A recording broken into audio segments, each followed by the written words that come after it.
আমার কাছে দুটা ইতিহাস আছে, চলেন শর্টে দুটাই শুনায় দিই। সুফিয়ানে সৌরি রহমতুল্লাহ আলাই আলী রাদিয়াল্লাহু তাআলা আনহুর ছাত্র ছিলেন। উনি একবার স্বপ্নে দেখছেন যে কোনো এক গ্রাম্য লোকের জানাজা ওনাকে পড়াইতে বলা হইতেছে। উনি ভাবতেছিলেন যে এই লোকটা এমন কি আমল করত যে স্বপ্নে আমাকে দেখাইতে হইল, আর আমার আর তার মাঝে এত দূরত্ব যে আমি যায়া তার জানাজা পড়াবো। তো সে যখন গ্রামে পৌঁছলেন, লোকজনদেরকে জিজ্ঞাসা করলেন যে এই লোকটার আমল এমন কি ছিল। তো সবাই হাসেন আর বলেন তেমন কিছু ছিল না, সাধারণই ছিল। সাধারণ বোঝেন, তেমন কোনো বিশেষ আমল ছিল না।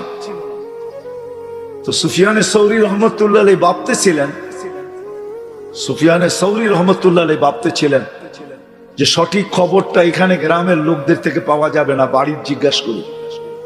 তো বাড়িতে যেয়ে জিজ্ঞাসা করছে লোকটার আমল কেমন কি ছিল যে আমাকে স্বপ্নে দেখানো হলো তার জানাজা পড়াইতে হবে। তো বাড়ির লোকেরাও বলল তেমন কিছু আমরা দেখি নাই, সাধারণই ছিল। তো কোনো মাধ্যমে সে তার স্ত্রীকে জিজ্ঞাসা করলো যে এমন কি আমল ছিল। তো সেও বলল সাধারণ লোকেই ছিল, কিন্তু একটা আমল তার এতটুকু বেশি ছিল, সে কোরআন পড়তে জানতো না, কিন্তু সকাল বিকাল কোরআনকে নিত আর পৃষ্ঠা উল্টাইতে থাকতো, আর একটু পর পর চুমা দিতে থাকতো, আর চোখের পানি জড়ায় বলতো কালামুল্লাহ, আমার মালিকের কালাম, আমি পড়তে জানি না। সুফিয়ানে সৌরি রহমতুল্লাহ আলাইহি চিৎকার দিয়া বলতেছিলেন হাদা হুয়া, এটাই ওইটা। এই কারণেই এর মর্যাদা এত উপরে।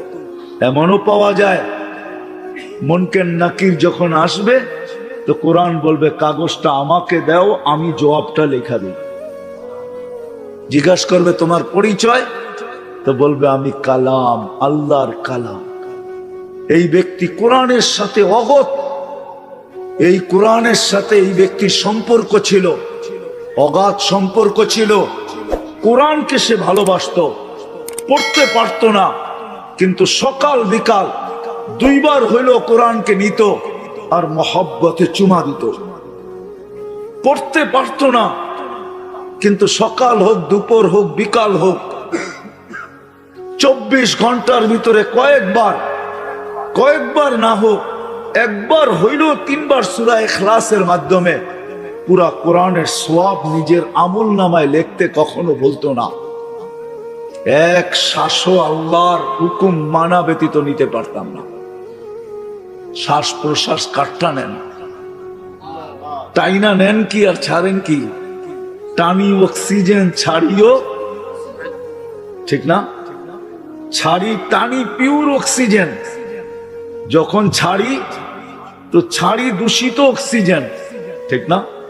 হ্যাঁ, এই অক্সিজেনটা রিফাইন করে কোন দেশের মেশিন দিয়া না, আল্লাহ এই গাছ দিয়া এটাকে রিফাইন করেন। এটা কে নেয়? নিয়ে আবার সে পিওর অক্সিজেন আমাদেরকে ফেরত দেয়। তো অক্সিজেন আল্লাহ নিবেন 24 ঘন্টা, আর আপনি আল্লাহর বিরুদ্ধে ভাববেন, আল্লাহর বিরুদ্ধে বলবেন, আল্লাহর বিরুদ্ধে লেখবেন, যেমন খুশি তেমন মন জীবন চালাবেন। আপনার আমার বিবেক কি বলে? এটা কি পসিবল? হ্যাঁ, অক্সিজেন কার নেই?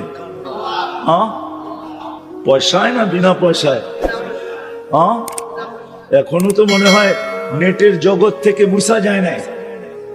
2020-এ আধা ঘন্টা অক্সিজেন দিয়া 84,000 টাকা বিল করছে ঢাকার এক ক্লিনিক।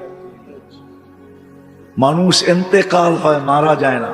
যদিও আমরা মারা বলি, মারা গেছে, আসলে আসল শব্দ হলো এন্তেকাল, স্থান পরিবর্তন। এক জগতে ছিলাম, মার পেটে আসছিলাম, মার পেটের থেকে দুনিয়ার পেটে আসছি, এইখান থেকে আখেরাতের পেটে চলে যাব, ওইখানে চিরদিন থাকবো। এই জন্য আমরা আমাদের সম্পর্ক কোরআনের সাথে জুড়ি, পড়তে না পারি, ভালোবাসার মাধ্যমে জুড়ি। ডেলি 2 বার হইল, সকালে একবার বিকালে একবার। কোরআনটাকে নেই, মোহাব্বতের সাথে একটা চুমা দিয়ে রাখা দিই, এতটুক বইলা রাখি মালিক, পড়তে পারি না কিন্তু মোহাব্বত তো করতে পারি। কসম খোদা, কোরআনকে যে মোহাব্বত করার মতো করবে, কিতাবে পাওয়া যায় মৃত্যু হওয়ার সাথে সাথে কোরআন তার উপরে ছায়া করে দাঁড়ায় যাবে। 550 লিটার ডেলি আমরা অক্সিজেন নিই, মাসে 16,500 লিটার নেই। 1 বছর তো নেন না। অক্সিজেন নিব আল্লাহর, আর আল্লাহর বিরুদ্ধে বলবো? হ্যাঁ, ইচ্ছা স্বাধীনতা দিছেন বিদায় সম্ভব। এই জন্য কথা শেষ আমার, আসেন এই কোরআনই সম্মেলন, এইখান থেকে আমি মা বোনদেরকেও বলবো, আপনাদের পায়ে হাত রাইখেও বলবো, যুবকদেরকেও বলবো, আসো, 60-70 বছরের জীবন এটাই শেষ না, এটা তো শুরু। শেষ নাই এই জীবনের, যে অস্তিত্ব নিছে তার শেষ নাই, তার শেষ নাই। আমাদের বয়সটা কিন্তু ছোট, 60-70 বছর। কেন জানেন? অন্যান্য উম্মতকে তো 1000 দিলেন, 900 দিলেন, 400 দিলেন, 300 দিলেন, আমাদেরকে 60-70 কেন দিলেন? আমাদের দেশে একটা রীতিনীতি আছে, ভালোবাসার পাত্রকে বেশি খাটাইতে চায় না, পরিশ্রম করাইতে চায় না, ঘাম জড়াইতে চায় না। এই জন্য আল্লাহ আমাদের বয়স কম দিছেন মোহাব্বত করে, যে তোমাদেরকে বেশি খাটাবো না, তোমরা 60-70 বছর থাইকা চলে আসো, এতটুকুই যথেষ্ট। আপনি বলবেন এটা তো প্রমাণ হলো না, আমি আরো প্রমাণ দিতেছি বয়সের ভিতরে। কোন উম্মতের আমার জানা নাই, 2500 উলামায়ে কেরাম জানে কিনা আমি জানি না, কিন্তু আমার জানা নাই কোন উম্মতের বয়স আল্লাহ মাফ করছেন কিনা। এই উম্মত প্রাপ্ত বয়স্ক হওয়া পর্যন্ত পুরাটা সময় মাফ। তো পুরুষ হিসাবে প্রথমেই আমাদের 60 থেকে 15 বছর মাফ, কলম উঠানো। আবার যা বাকি রইল ওটার ভিতরে আবার 4/1 মাফ। 4/1 যতক্ষণ ঘুমানো থাকবে 4/1 বলতে 6 ঘন্টা ঘুমায়, ঘুমন্ত সময়টা মাফ, কলম উঠানো থাকে। 2 দিক দিয়ে মাফ হলো। এটাই ভালোবাসার প্রমাণ যে আল্লাহ আমাদেরকে বেশি খাটাইতে চান না। আমার তো মনে হয়, আমি বলি আল্লাহ এতটুকু মনে আমাদেরকে বেশি দিয়া দিছেন। 40-45 বছর যেটা আমরা থাকবো, 30-35 বছর যেটা, এটা মনে হয় বেশি। কারণ আল্লাহ মনে হয় চাইছিলেন এই উম্মত আসবে, জমিনে পা রাখবে, আর চলে সিধা জান্নাতে চলে যাবে। সাধারণ নারী পুরুষ নির্বিশেষে আমরা অধিকাংশই কোরআন পড়তে জানি না, ঠিক না? এখন যদি আমি আপনাদেরকে প্রশ্ন করি, আমরা তো কোরআন পড়তে জানি না, কোরআন আমরা পড়তে জানি না, খতমের সওয়াব আমরা পাবো তো পাবো কি করে? পড়তেই তো জানি না। কিন্তু আল্লাহর সিস্টেম দেখেন, যে উম্মতকে আল্লাহ কালাম দিছেন, পড়তে জানুক আর না জানুক, আল্লাহ চান এই উম্মত যেন কোরআনের খতমের সওয়াব ব্যতীত আল্লাহর কাছে না যান, কোরআনের খতমের সওয়াব নিয়ে যান। ডেলি যদি সে ইচ্ছা করে তাহলে 100 খতমের সওয়াবও নিতে পারে। এই জন্যই আল্লাহ সূরা ইখলাস নাযিল করছেন। ইখলাস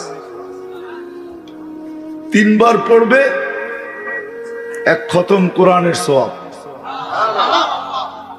300 বার পড়বে, 100 কোরআন খতমের সওয়াব।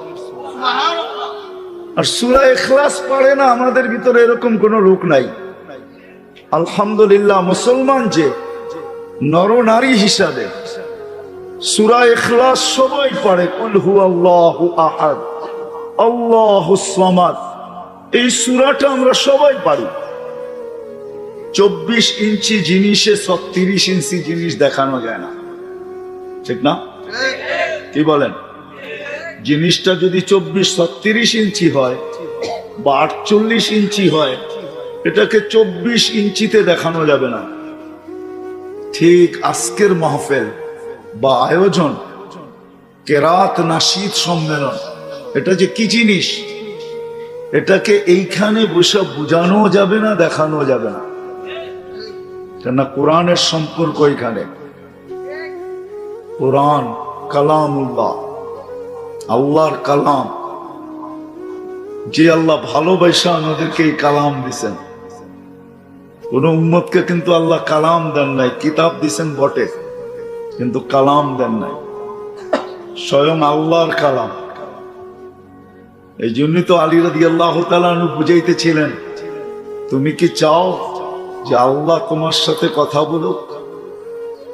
আল্লাহ তোমার সাথে কথা বলুক, তাহলে তুমি কোরআন তেলাওয়াত করো, তাহলে আল্লাহ তোমার সাথে কথা বলবে।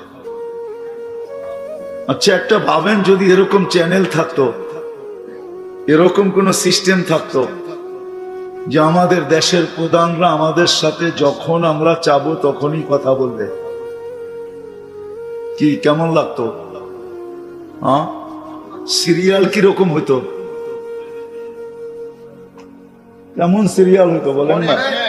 হ্যাঁ, মনে হয় কেউ ঘন্টার পর ঘন্টা অপেক্ষা করতে থাকতো, ঠিক না? হ্যাঁ, যে আমার সিরিয়ালটা কখন আসবে, আমি রাষ্ট্রপ্রধানের সাথে কথা বলবো, উনি আমার সাথে কথা বলবে, আমার রিংটা ঢুকতে দেরি, উনি হ্যালো বলতে দেরি করবে না। আল্লাহর কালাম হলো ওই কালাম যে যখন পড়তে থাকে তখন আল্লাহ স্বয়ং তার সাথে কথা বলতে থাকে। কারীরা যতক্ষণ পড়তেছিল, কারী পড়তেছিল না, আল্লাহ কারীর সাথে কথা বলতেছিল। কালামুল্লাহ, কালাম এটাই বুঝায়। এই জন্য আমি শেষ জায়গায় চলে আসছি, দোয়াও হয়ে যাবে। আসেন আমরা নিজের সম্পর্কটা কালামের সাথে রাখি, কালামের সাথে, কালামুল্লাহর সাথে। যে যত বেশি নিজেকে সংযুক্ত করবে, এতটুকু যদি করে, যদিও আমি বলে বেড়াই সব সময় যে আমার দেশের মানুষ কালাম পড়তে পারে না, কিন্তু বেশিরভাগ মানুষ কি পাওয়া যায় যে সারা বৎসরে একবার কোরআনটা নিয়ে চুমাও দেয় না। আমরা যদি সকাল বিকালও কোরআনটা নিয়ে চুমা দেই যদি শুধু, আর চুমা দেওয়ার পরে যদি বলি আল্লাহ পড়তে পারি না, তাতে কি আসে যায়? আমি তো মহব্বত করতে পারি, বিদায় তোমার কালাম উঠাইলাম, আর আমি কালামের মহব্বতে কালামকে চুমা দিলাম।